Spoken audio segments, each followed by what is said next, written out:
I still remember the exact moment I met him. His name was Ethan. He was 23, and I was just 19. We were both young, tired, and already carrying the weight of too many lives on our shoulders. It was the war. And no, I wasn't thinking about love, not even close. Love seemed like a distant luxury, a fantasy for people who didn't have blood on their hands and cries in their ears. But Ethan, he was different. He didn't approach me like someone chasing romance. At first, he was just kind, quiet, present. While others collapsed into silence or sarcasm, Ethan always knew when to sit next to me and say nothing, or when to distract me with some dry joke that made no sense but somehow made me laugh anyway. We were stationed together at one of the frontline aid camps. Days were chaos, nights even worse. But somehow, we found these little pockets of calm, between shifts, over cold coffee, or when we crossed paths bandaging the same soldier. That's how it started. Quietly. Just friendship. Or so I thought. Then, one evening, after a long day filled with too much loss and too little hope, Ethan sat beside me and said something I'll never forget. "You're beautiful. You know that? Not just like outside. There's this light in you. And I've tried so hard to ignore it. But I can't anymore." I froze. My heart beat so fast I felt dizzy. I didn't know what to say. Love? Now? In the middle of all this? Was he crazy? Must have looked terrified because his face changed immediately. He nodded slowly and stood up. "It's okay," he said softly. "I shouldn't have said anything. I know this isn't the place or the time. I'm sorry."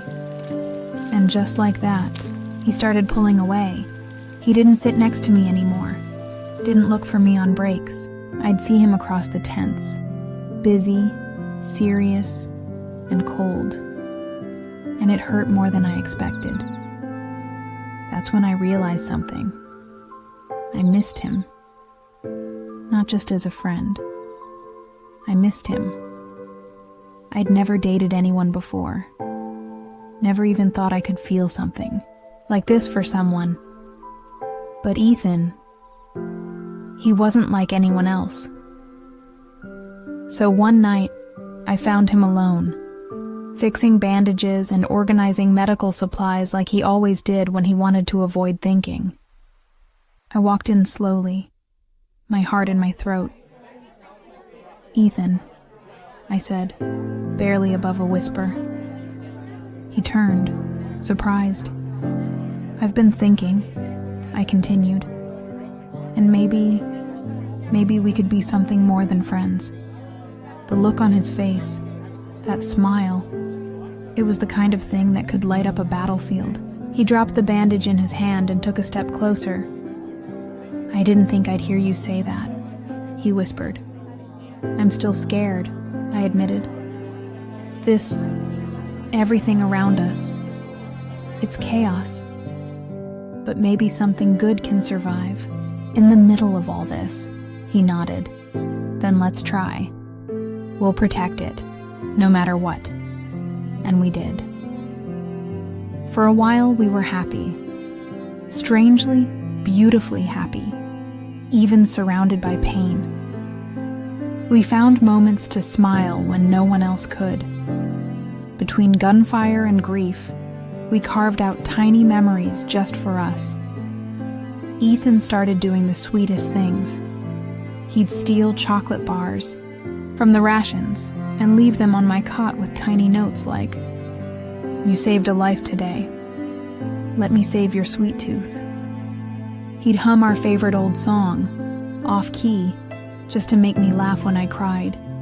He once sneaked into the supply truck and returned with a tiny bouquet of half-wilted wildflowers, tucked behind his back like a secret weapon.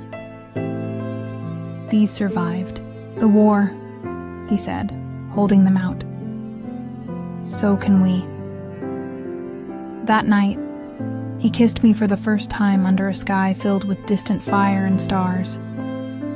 And in that moment, everything, the pain, the fear, the world, disappeared. But not forever. It started slowly, barely noticeable at first.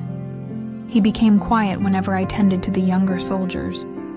He'd linger near the tents where I worked, his eyes following me, not with love, but with something heavier. One night, after I helped a soldier who had a shrapnel wound to the leg, Ethan didn't speak to me the rest of the evening. When I asked what was wrong, he looked away. "Nothing," he mumbled. "Just tired." But the next time it happened, he wasn't so quiet. "Do you really have to be that gentle with them?" he asked. "Some of those guys don't even need all that attention." I was shocked. "Ethan, it's my job, the same as yours. You know that." He nodded, but there was something in his eyes that didn't fade. I tried to explain, to reassure, to remind him that I loved him, and no one else. But the seed had been planted, and every time I smiled at someone else, every time I lingered too long or touched a soldier's arm while stitching a wound, his silence deepened. Still, I loved him. And when he wasn't being consumed by jealousy, he was the man I fell for.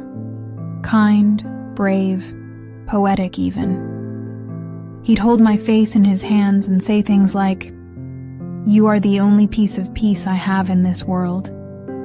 He used to leave me little folded drawings of us, stick figures holding hands beneath a peace flag, drawn on the back of medical forms. He kept my hair tie in his pocket, for luck, and always kissed my hand before we went to separate stations. But the darkness kept creeping in, and I didn't know how to stop it. The tension between us grew heavier than the war itself. It wasn't just glances anymore. It wasn't just questions that felt like traps. Ethan started timing my shifts, noticing how long I stayed with certain patients. If I laughed, even once, he'd shut down completely. "I just don't understand why you have more energy for them than for me," he said once, after I came back from an emergency surgery on a soldier's arm.